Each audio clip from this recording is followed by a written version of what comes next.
And Dean here in North Carolina. And Roger in Los Angeles. Welcome to Hackaweek Coast to Coast episode Lucky 7. Lucky 7. Cool. Yeah. So for all you viewers out there, Roger is our guest today. This is Roger Cheng. He's a friend of mine. He's local here to where I live. And I met him through our local hacker meetup. You might know him if you're around Twitter at all. You might know him, or if you went to Maker Faire, you might know him as the creator of Soppy. It's an open source Mars rover project, mostly 3D printable. And there you go. You can see Soppy on the screen. Roger, we don't have to focus entirely on Soppy, but maybe you want to give us a 1-minute spiel about Soppy. The 1-minute spiel, Soppy is a rover for hobbyists. It was designed to replicate all the physical kinematics of the real rover Curiosity, mostly 3D printed, and all the design is online at soppy.com. That's right. That's awesome. And you designed this kind of to be on a budget, right? Because we had built a JPL open source rover, and you wanted something that would be a little more budget friendly for people that didn't have quite as much money. So what is the budget for a Soppy rover? The budget for the parts cost for a Soppy is $500. And then the maker who wants to download the plans and put it together supplies all the labor. Okay, and so they have to have a 3D printer. Do they have to have any other specialized fabrication equipment? You will need your own soldering iron to build the wiring harness for Soppy, because the wires that come with the servos used in Soppy are designed for humanoid robots about a foot high that walk and dance around. And so their wire harnesses are only about 4 to 6 inches long. And Soppy is a lot larger. So the most significant work beyond 3D printing is building the wire harness. Okay, and I think sometimes people are a little intimidated by 3D printing, unless they're printing a little figurine or something. And 3D printing can sometimes, there are some prints that are more difficult than others. Is there anything difficult about printing Soppy parts? I designed Soppy to be as easy to print as I could. If you know 3D printing, some designs need support material for the esoteric shapes. And I designed every part on Soppy to not need support material. You'll have to get pretty creative sometimes to get things to sit on the print bed correctly. But you don't need support material, and they're very straightforward to print. The most complicated part is the wheel. And Soppy wheel will be a good starting point. If you can print the Soppy wheel, you can print the rest of Soppy. Well, it looks like the spokes are on the print bed, right? Correct. For the wheel, you will print it this way. Oh, that's cool. Yeah, very cool. It's an awesome project. Rightly, it got a ton of attention at Maker Faire, and I think people generally love Soppy, and they should, because Soppy is great.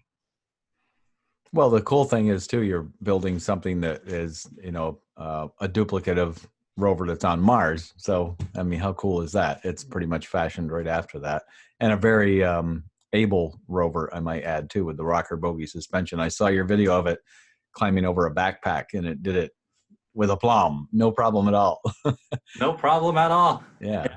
So the rocker bogie suspension was very fascinating to me. That's one of the best parts of building Soppy, is that it's something that you can read about on paper, and you can even see diagrams, but it won't really click until you see it in motion, in action, climbing over obstacles. And having built Soppy, being able to demonstrate this myself, and see YouTube clips uploaded by Soppy builders around the world. It's great to see people driving their own Soppy in different environments and see the little rover just barreling along, having fun. That's what I would like to build one someday, and I definitely want to take it out in the wild and get it in some crazy environments and see how it does. Yeah. It'd be fun. The rocker bogie suspension, like you said, until you see it in person, it doesn't really click just how dynamic it is. You're used to a lot of people are used to car suspensions in one wheel. Most car suspensions, one wheel hits a bump and the wheel goes up and it goes back down. But with rocker bogie, you lift one wheel and the entire suspension kind of springs into action. The whole thing moves together, and it's almost organic in a way. And it's really cool to see that work. And it's just, I don't know. It's not like any other suspension you see on any other vehicles, really. And it's just a neat mechanism. I can't recall like who the inventor of it was. I don't know that JPL necessarily invented it. I think it was an older technology that they like repurposed, but if you know anything about that, Roger, like chime in. But I think it was some kind of older technology that they repurposed for the Mars rover. The really neat thing I found about it, with a small prototype I built once that was just really kind of a mashed together thing that I threw together out of some junk parts from a baby carriage, actually, and PVC pipe. And the neat thing I noticed that is one wheel on a corner can go up. Let's just say that it's a factor of 100 that it rises. The really cool part is that the main chassis, the mass of it all, only rises up like maybe 10%, because the whole suspension is independent of the body. So when it climbs over something, it's not trying to lift everything that's all of this mass of the main body up the same height. The wheel can go up independently, and everything just kind of tilts to one side. So really, really neat design, very elegant. Yeah. And the best part about building your own SOPI 3D printing is that you're much less scared to try it on dangerous terrain. Like if something breaks, you know exactly how to fix it. You can replacement parts. Cool. That's really the great thing about in general about hacking and making, is that like when you take things apart and you get to understand how they work, they're not so intimidating. And like you're willing to try more things and you're willing to be more daring because you know how things work. And if you know how they work, you know how to fix them, especially if you broke them and then you fix them again yourself, right? Definitely. Yeah. So I think we're not going to just talk about SOPI only, because Roger does a lot of other things. So maybe, I think, Dean, you had a few questions you wanted to ask to Roger. Yeah. Just to get to know him a little bit better. Sure. I mean, we met at Maker Faire. We got to hang out a bit. It was fun. I find you to be a very precision person in everything you do. And watching you do things and working on the SOPI. When you had to do the repair, you and Emily, I helped a little bit, and you're just very straightforward with your approach to problem solving. I noticed that right away, and you're a person who just goes, okay, I've got a task at hand, let's move forward and get it done. And I kind of like to find out a little bit of where that came from in you. And every maker's got maybe a story of when they were a little kid. When was it you first started to take things apart and realize that was something you enjoyed? Or putting things together, for that matter.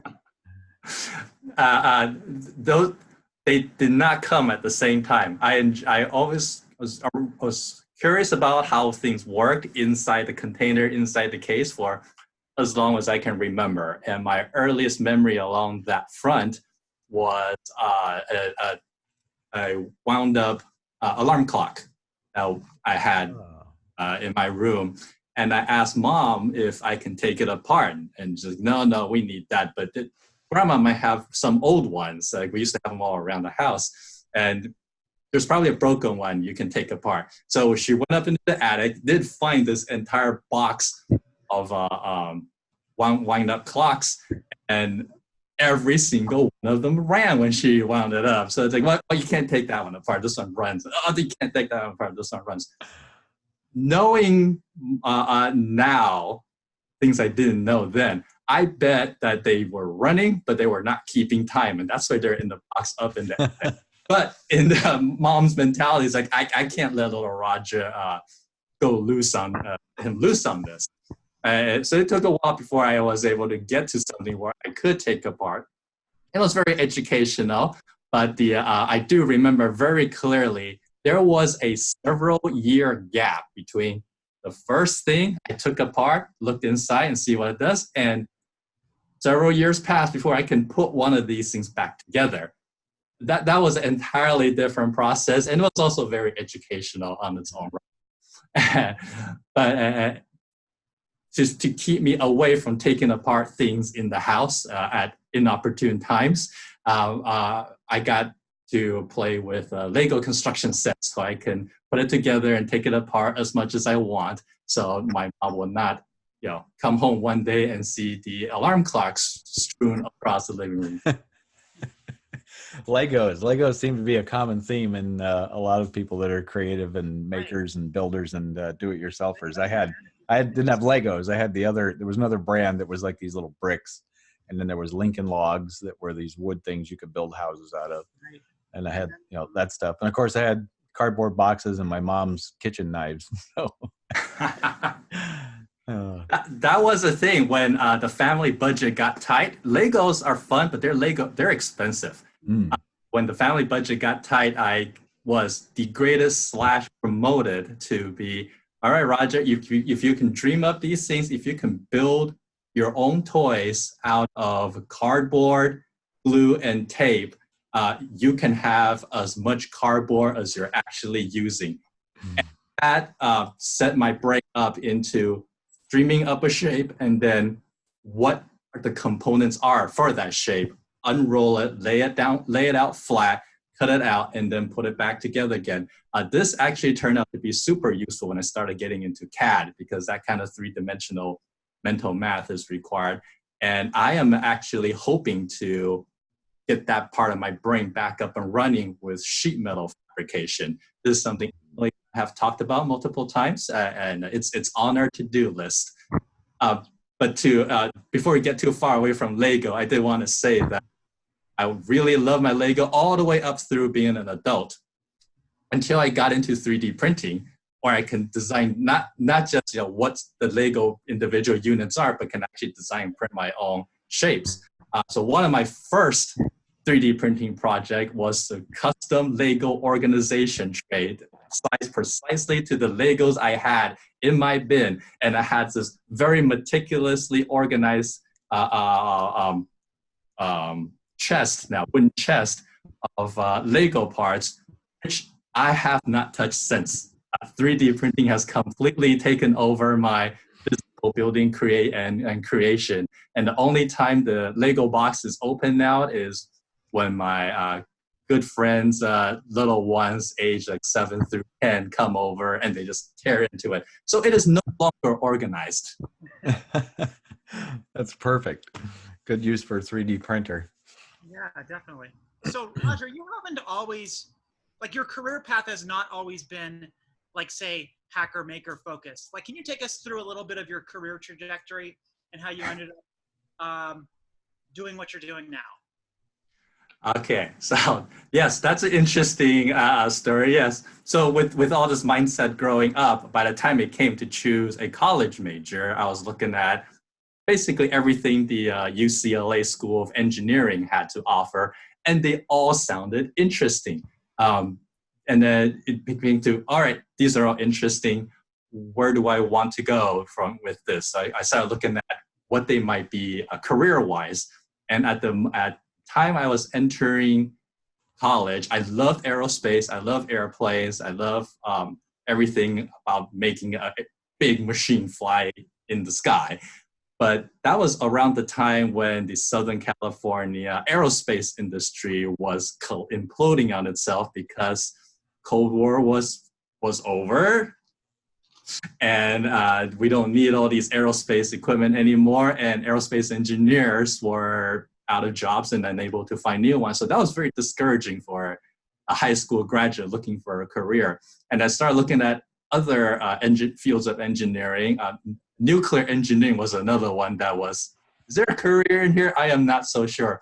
But as I went through all the fields of engineering, what came up in common is that no matter which field of engineering you're in, you're going to need a computer. And that's what I ended up going with. I studied computer science because no matter which field of engineering I want to might end up in, computers, computer logic, and coding will be useful. And that's where I went, and I followed that throughout UCLA.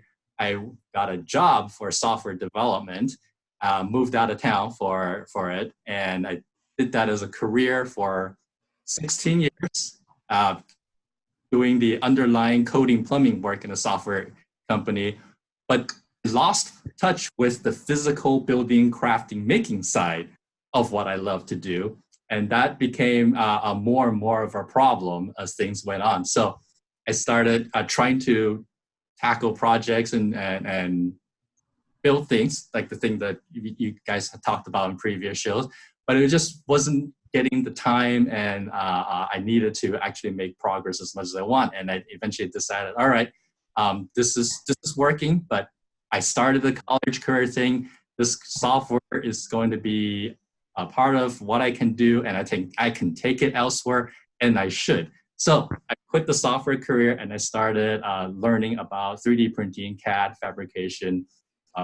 Basically, this is my full-time job to teach myself enough to either get into a career in this or start my own business. And the thing I said about software, that is useful. So there are projects that Emily, the kind of projects we undertake, I learned from you on physical fabrication and how not to electrocute myself on a CRT.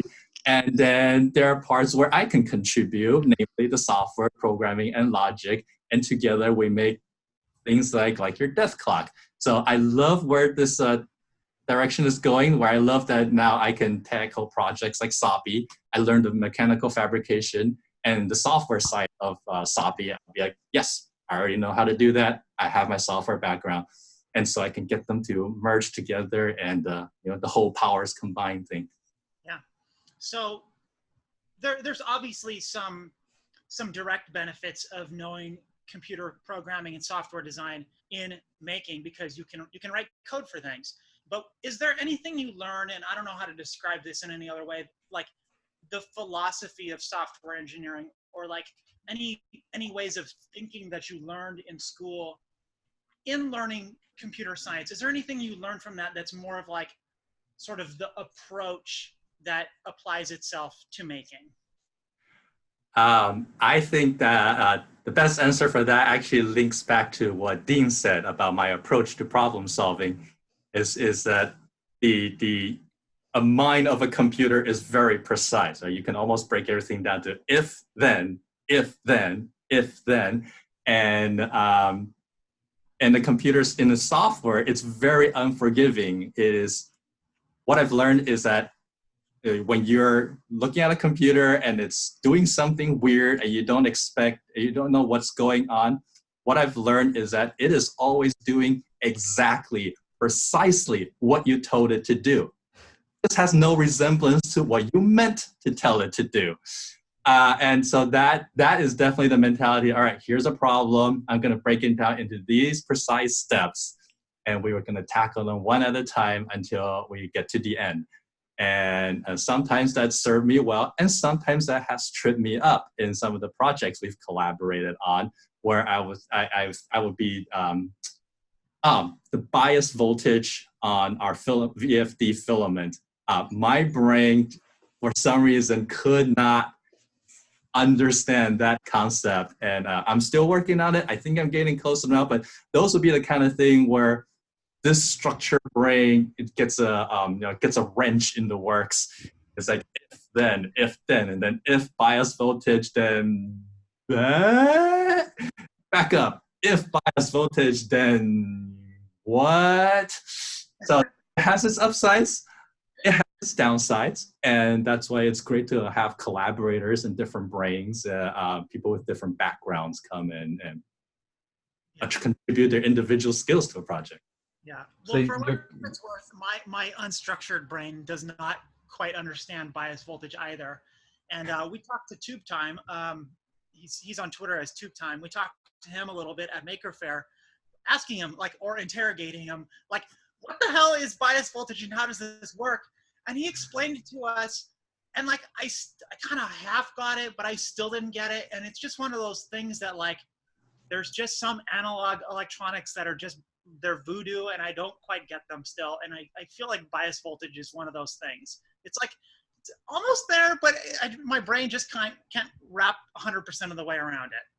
I've always kind of seen it as like, it's like a car engine, because I'm a mechanic, right? That's my main forte, is working on cars and problem solving cars.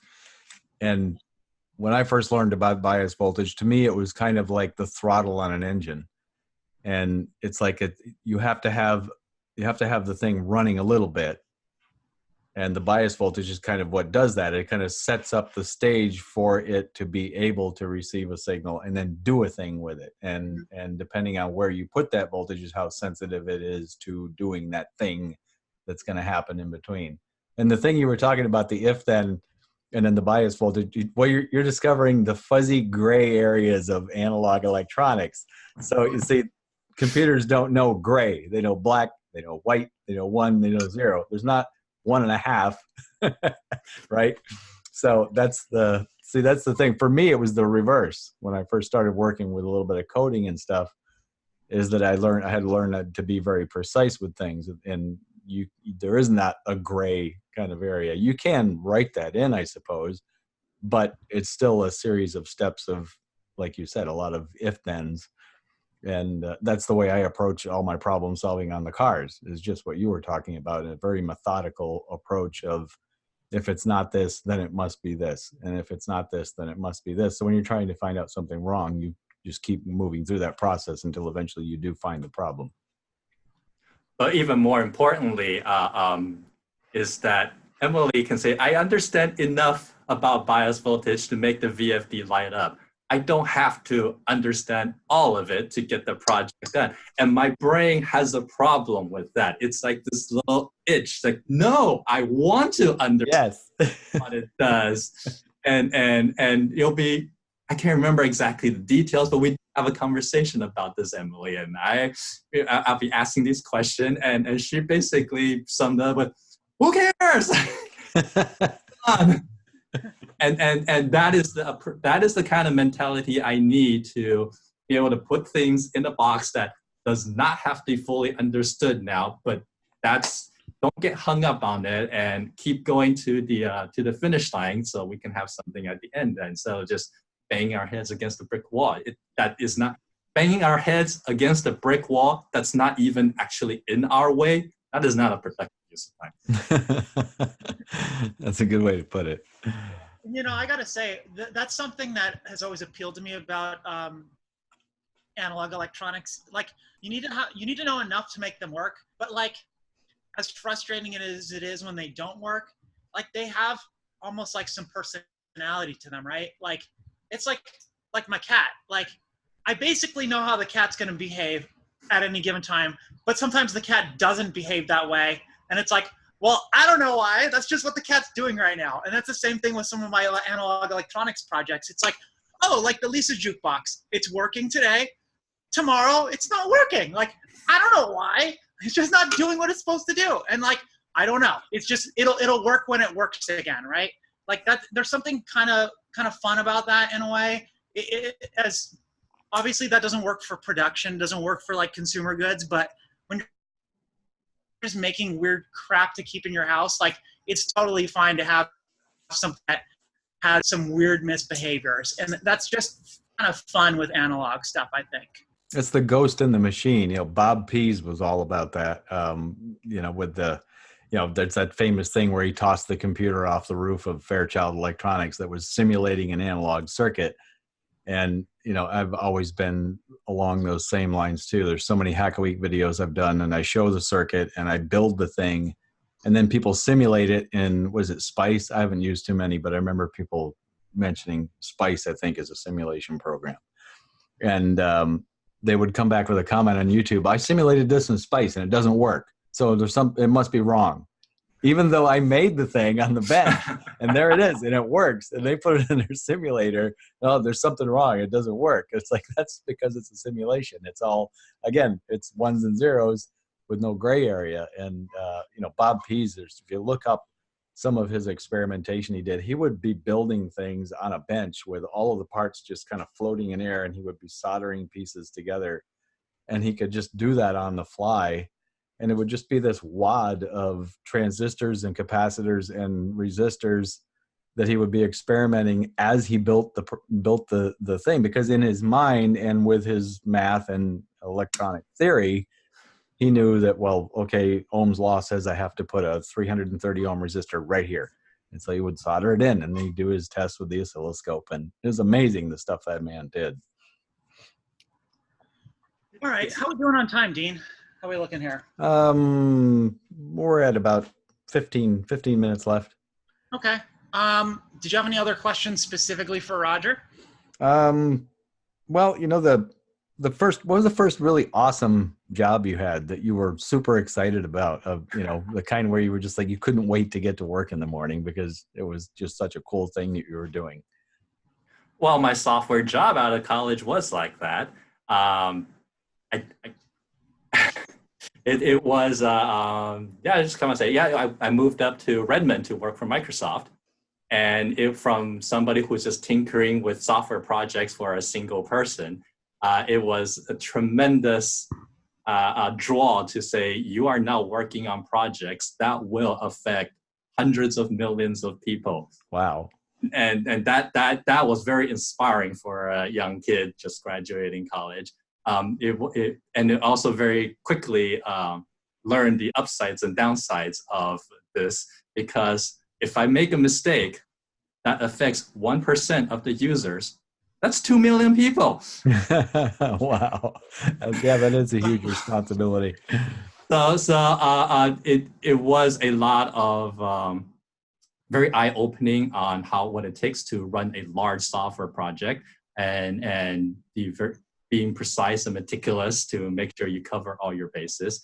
Mm-hmm. And was a tremendous period of my life that I would not give up for anything else. But it did lack the physical aspect. Now, since the time I left Microsoft's gotten into more hardware. They actually had some presence at Maker Faire to appeal to the maker audience. And I look at that, and there's a part of me that's like, wish I transferred into that division instead of just quitting. But I also do, I am appreciative of what I have learned and gained since quitting and building my own things. Like Sapi, I would not have been able to build Sapi under that umbrella. So I wouldn't want to give up Sapi for that. No. And then I guess you just alluded to this a little bit, but what kind of things now inspire you to, maybe want to get at the workbench and make a project? I mean, like maybe particular people or, just technology in general. What inspires you to do things? And what is inspiring now is that the realization that with these kind of resources and that's available now to the maker audience, these are not things that I could have had when I had graduated from college. Like I didn't have 3D printing. CAD was a multi-$1,000 proposition, a CAD workstation, even more so. I didn't have computing power like a Raspberry Pi or ESP32. So what is inspiring now versus then is back then I believed that you need a large organization and a large infrastructure to do anything worthwhile, and everything was just deployed. Now it's so much more democratized now that one person who not only has an idea but has the focus and the methodology to execute on the idea. One person can do interesting things. A small team can do interesting things. And that I find very inspiring and motivating. That's cool. Incidentally, everybody, I just had a little pop-up from Zoom that said that the 40-minute limit on our meeting has been lifted. So yay for us. I don't know why, but I'm not going to question that. So we've actually got like another, I don't know, 20 minutes at least of time here. So awesome. Can I bring up a few things from your previous episodes? Sure. By all means. Okay. So Emily talked about layer 1. Yeah. And I did want to show people the layer 1 badge. So this is the this is modeled after what's the name of the machine, Emily? Oh God, the Voight Conf. I think it's the Voight Conf machine. Yeah. Okay, that one. So at the top of that machine is this device that stares at the replicants looking for their eye response. Oh yeah, that's where I recognize that from. It looked familiar. Yes. Yeah. So and when you turn it on, it has a whole bunch of that's a big LED light show. Wow. This is the one staring at the replicant, and we have the layer 1 logo over in the corner. I did a quick write-up over this badge. It's a lot of fun, and the optional add-on is a camera module that you attach to the side that then will actually look for a eye in its field of view and project it onto a console. So it looks like you have the whole Blade Runner machine. That's really cool. And then do you have the series of questions that you would ask the the person to find out if they're a replicant or not? That was not included. And fortunately, the replicant is also, there's also no armed replicant to shoot you if you start getting close to the answer. And I'd also want to bring up SuperCon, which you talked about briefly. And I did want to add to what you said is that if you submit a talk, submit a proposal that is accepted as a presenter, then presenters get in for free. And you're offering. And even if your presentation is not selected, as long as it's a well thought of presentation, you get a 50% discount code for putting together the effort to go and present. So even if you're not selected, there's an invitation for people to come and join this festivities. And I saw today that the early bird tickets sold out already. So it looks like there's going to be a lot of interest because I mean there's other tickets. You can still get your tickets, but the first round of tickets sold out like pretty quick. So it looks like it's going to be a good year for SuperCon. I'm excited. Yeah, it's like we're talking 5 months in advance and it's already selling out on the early bird stuff. That's a pretty good indicator. Yep. And I have a audio assault on the audience here from the last year's Super Conference badge. And like Emily said, it's a tiny little computer on a circuit board with a keyboard and a mouse, and it's driven off a battery. Now, the theme of this badge for the conference was virtual computing. So just text adventures, Zorg, text applications on there, which is what appropriate for the Apple I era. And I looked at this badge and said, you know, there's some capabilities of this badge that is not leveraged as much as it should be. So I wrote a demo program with the Nyan Cat and complete with the little Nyan Cat sound that I just played 15 seconds off here.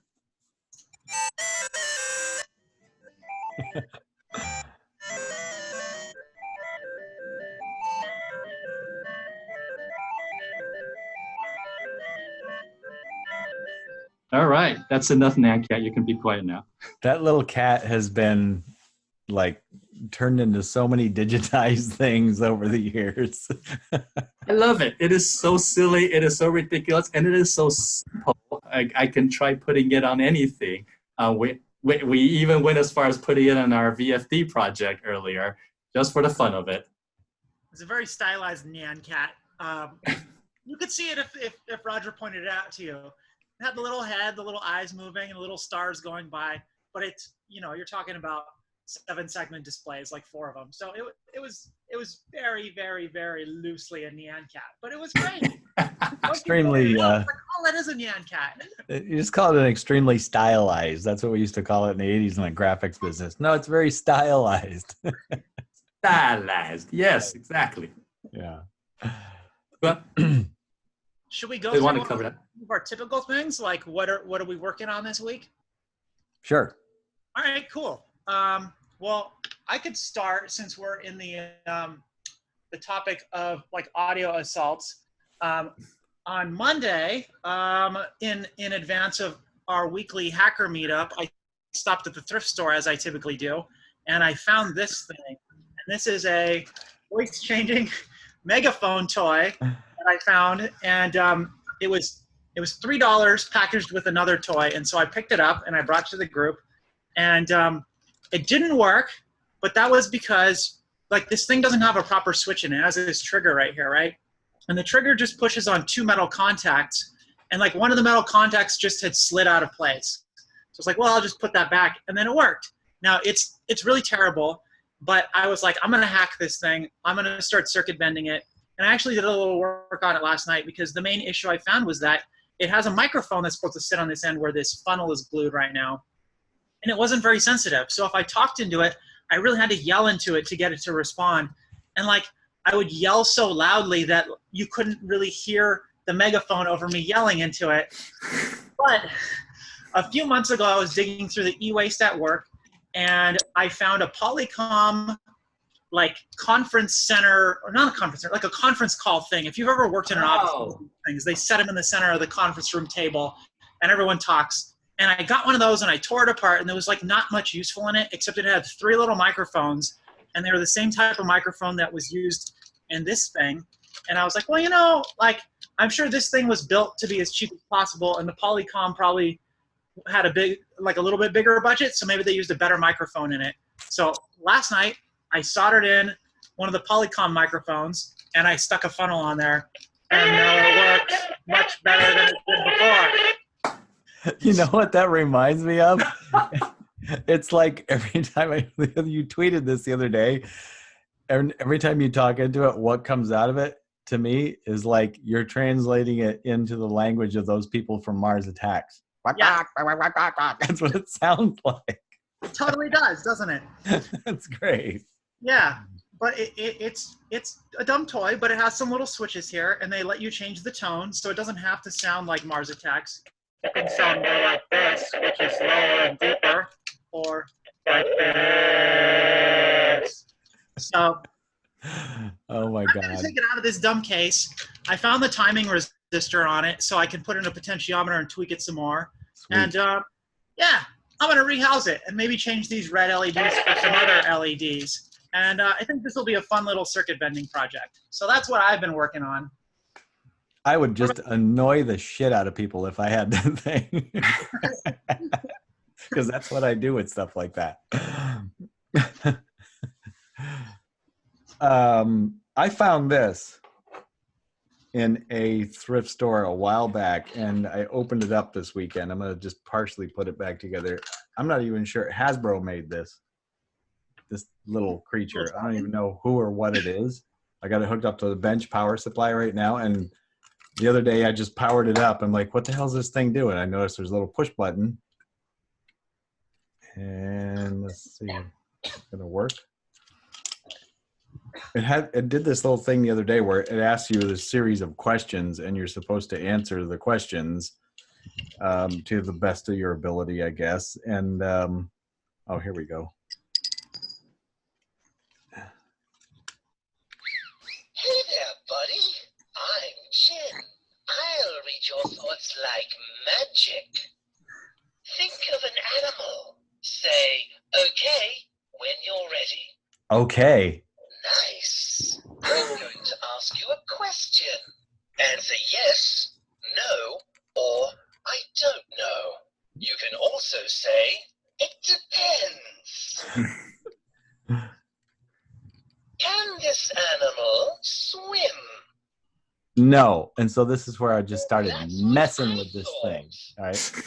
So, you know, we'll just stop there. So it keeps asking you these questions. And then, you know, of course, if you're a little kid and you're thinking of that thing, you're not thinking to mess with this thing's mind. You want to give the right answers and try to guess the animal. And so I was going off on crazy tangents. I had this thing going for 5 minutes on, I'm like, how far is it going to go before it finally says, you're right? You know? And it finally did, but I have no idea what I can do with that. But there's got to be something crazy I could do. Of course, circuit bending it, making the voice get all weird, but it's got a pretty fair amount of electronics on the board. It's got the typical black blob microprocessor, but then off to the side, there's a little 8-pin chip and a whole bunch of supportive circuitry, lots and lots of resistors, and a few little surface mount transistors, but mostly it's just the black blob and then this other little chip off to the side. But might be kind of fun to play with. We'll see what I can do with it. Well, hopefully one of those exposed resistors is the timing resistor, and that'd be super fun to circuit bend. I don't know if you subscribe to the lick and poke method, but that's my favorite method for circuit bending. Yeah, with just moisture across the contacts. Yeah. For people that don't know, yeah. That's a really easy way to circuit bend things, and you just lick your finger. And obviously, don't do this on anything mains powered. This is like battery powered thing. Just lick your finger and start, like, while your toy is running and making sound. Just start touching spots on the board. Usually, like, look for resistors and just touch. And if you find a spot, if you find the right spot, like the moisture on your finger will conduct some of the electricity, and it changes the behavior of the circuit. And you should be able to audibly hear a change in the way the thing behaves. And it's a really easy way to circuit bend. You're not gonna hurt yourself if it's just running off of like 6 volts, and you're not gonna hurt the circuit. At most, you'll make it reset. So if you want to get into circuit bending, that's really like the scientific way to do it. Is just open it up and start licking your finger and poking around. You could lick it with your tongue too. You don't have to poke it with your finger, but but not if it's plugged into mains power. Even if it's through your power supply in your bench. Let's give it. I'm gonna give it a try right now. Let's push this button again. Hey there. Want to play? Great. I love Nope, guessing games, nothing there. especially when I'm short Not to yet. win. But who knows? Maybe a little tissue paper and wet tissue paper where I can get into the little spots I can't get with my finger. But I have had that happen by accident on things too, working on them. yeah. So what about you, Roger? What are you working on? I can see from your blog, which for people out there, if you're interested in Roger's blog, it's newscrewdriver.com. I can see from your blog you've been busy with a lot of software stuff lately. So what have you been working on? But one of the ambitions for Soppy is not just the mechanical wonder of rocker bogie, but I also wanted to explore autonomous robots. And it's the kind of thing that I keep pushing off later and later every time I get into an interesting hardware project. So this past week was the time of actually sitting down and getting started on OpenAI.com.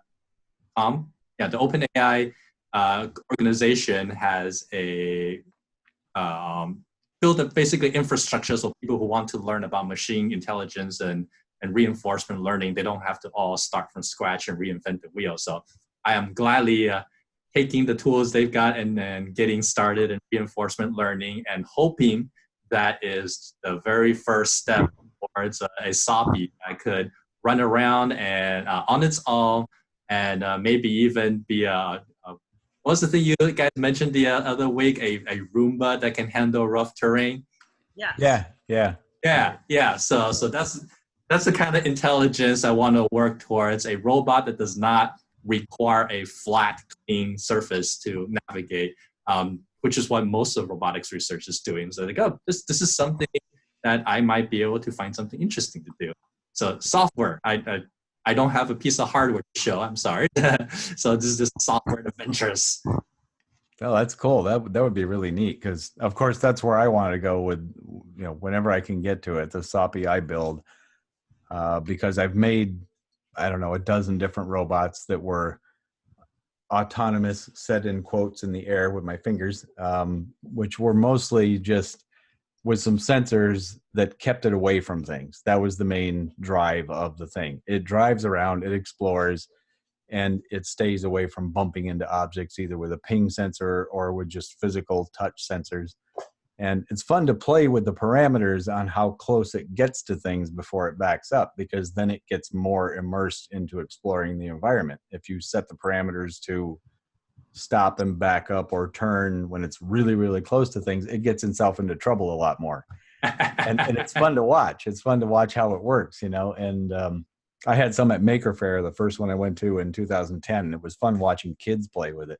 And you probably had that at Maker Faire with Soppy. The kids get really interactive. They're not afraid to interact with a robot, and it's so much fun to watch them. They're totally uninhibited. They just want to mess with it and see how it reacts back.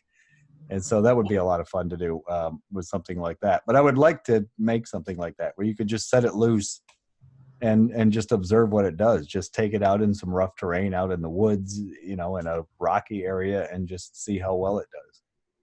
Yeah. And Maker Faire, what was fun with Soppy is that right now, Soppy's remote control is a web-based application I have running on my phone.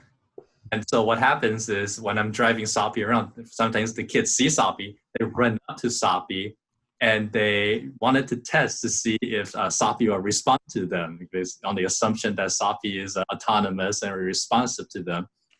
And if they don't notice me, sometimes I just decide to go in and play with them too, acting like as if Soppy is responding to them. And the beautiful thing with UI on the phone is that the kids are really good at spotting remote controls, right? With the 2 sticks holding by somebody nearby, they'll look around.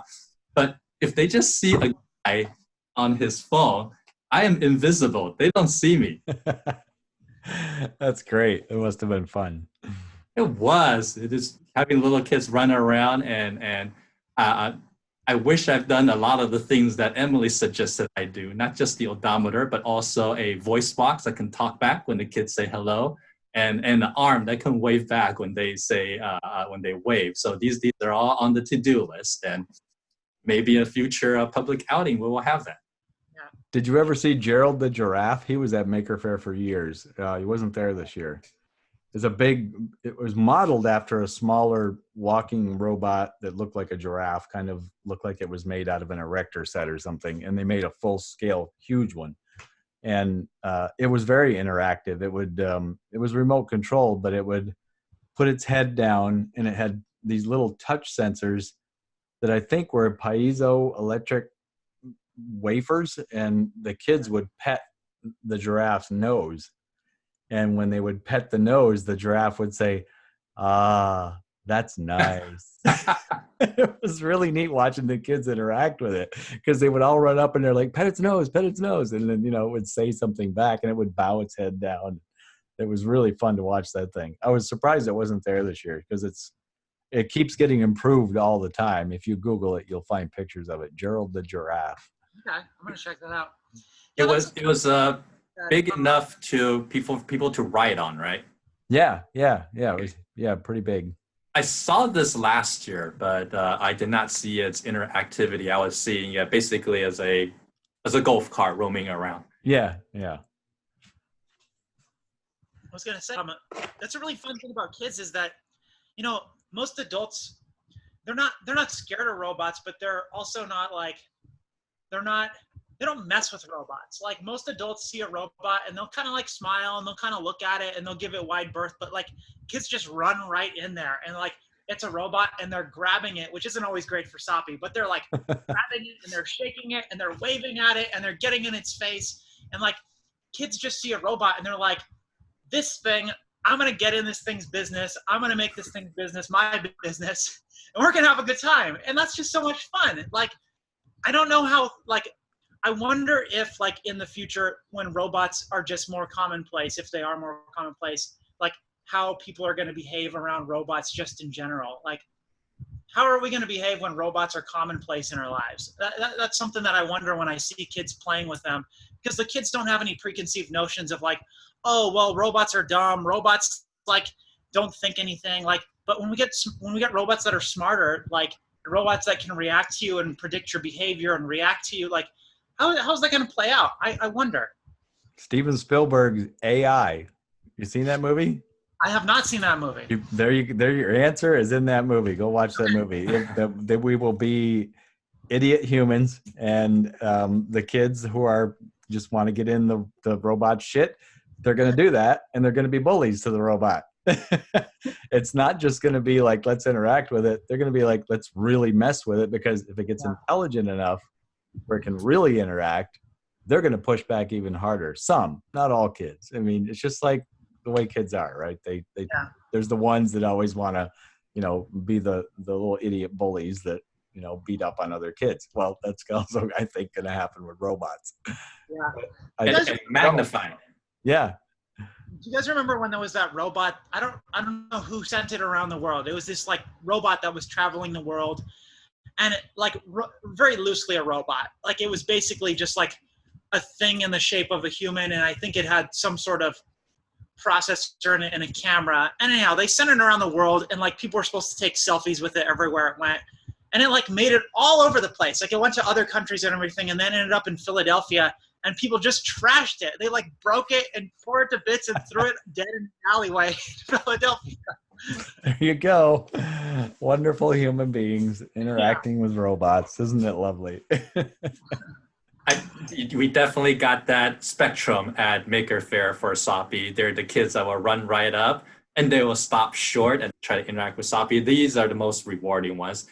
There are those that see Soppy get within 6 feet. And when I turn Soppy to face them, they get scared and run away.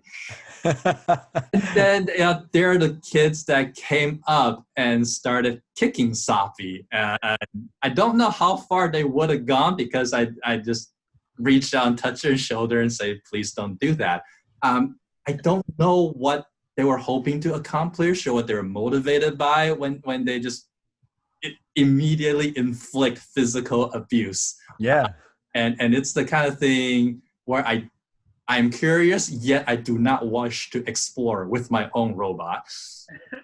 That's gonna come up. That's gonna be reality, and I'm just as curious as Emily as to how that's gonna be. Are they gonna be the bullies that are masters over the robot overlords, and the rest of us are just sheep? I don't know. Yeah. Humans are silly. They want to do that. They want to, there's a certain, we want to feel like we're in control, and so that manifests in a lot of different ways. True. That's true. Well, very popular for kids to run up in front of Soppy and block his way. Mm-hmm. And if I turn Soppy to get around them, and they'll move to stay in front of Soppy. I see that as exploratory, fairly harmless. It is annoying when I'm trying to drive Soppy to attend your. That held me up for a good 5 minutes while a kid was like running around in circles, making sure Soppy can't move. Yeah, there were occasions at Maker Faire when I would be like, all right, Roger, I'm going to go to this thing. I'll see you when you get there in like 10 minutes. Everyone's going to stop you. We got maybe 5-6 minutes left here. One, Emily and I touch on, you've heard we mentioned fails of the week, or just, and what we learned from them. I guess maybe I would ask you, if there's one that stands out, and all the time you've been hacking, playing around, writing software, etc., of something that was a fail that was maybe like an epic fail, but you learned a valuable lesson from it. I think the story I like to bring up here was triggered by one of recent tweets from Emily about, oh, wow, this didn't work. I'm an idiot. Wait, I'm actually brilliant. And then, wait, no, I'm actually an idiot. I had, annoyingly recently, I was cutting something with my X-Acto blade. And as I was tracing this material, it was thick. So I had problem cutting all the way through with the X-Acto blade. And then I was like, all right, so let me try to problem solve. I can apply more force, or I can parallelize the problem. All right, what if I set it up so I can use a second X-Acto blade that applies force from the opposite direction? Now I can cut the top and the bottom. All right, but then it becomes unwieldy to use. How do I coordinate their position? I know, how about I put the two blades together on a hinge? And then 30 seconds after that, I was like, I'll just go get a pair of scissors, because I just invented scissors. That's great. Well, see, your problem solved. That's kind of awesome, honestly. Like you independently invented scissors. Like that's probably where scissors came from, right? Like someone a long time ago was cutting something on the knife, and they're like, man, if I could just cut this on both sides, this would be so much better. And then like, oh, scissors were born. There you go. That's where they came from. Well, Roger, this has been fun. We really loved having you on the show, and it's always a pleasure chatting with you. I wish I would have had more time at Maker Faire, but I guess we made up for a little bit of that right here. Yeah. Awesome. Yeah. Thank you, Roger. This was great. I'm glad you came on, and hopefully we can have you on again in the future. This was really good. So Yeah. where can people follow you and the stuff you do? Like you've got the website and Twitter. mention what your handle is on Twitter, and where they can check out your blog. All right, the blog is newscrewdriver.com. This is a Doctor Who reference. There was an episode when he's like, all right, boy, you can go talk to that girl, or you can stay in your workshop and invent the new kind of screwdriver. And and that is where I have most of my projects and writings. I do tweet random things at Regulus, which is Roger backwards, appended with LAS, REGORLAS. And those are the two ways that I have stuff online today. Yeah. Great. And Soppy also has a website, right? That's right. That there was enough interest in Soppy that Soppy has its own web homepage on Hackaday.io, and I bought the domain of Soppy.com, SAWPPY.com, so to point people to it. And also, Soppy, on Emily's encouragement, has its own Twitter account at Soppy Rover. Perfect. And that's SAWPPY, right? SAWPPYROVER. Yeah, the whole thing. Great. Great.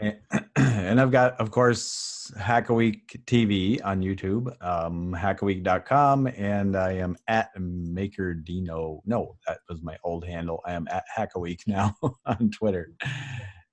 And I am Emily's Electric Oddities on YouTube, and on Twitter, I am MLE, the letters MLE_online. Yeah, so, well, there you go. Follow us, check us out. We're nerds. We are. I'm proud of it. You bet. Nerds rule. All right. Well, I guess that's a wrap. This has been Okay. fun. Wow. Should we leave Roger with the talk out? The keep on think so. hacking? Yeah, you know, my thing is always keep on hacking. It's Hackaweek podcast. So all you gotta do is say keep on hacking and we're out of here. All right, everyone. Until next time, keep on hacking. Bye.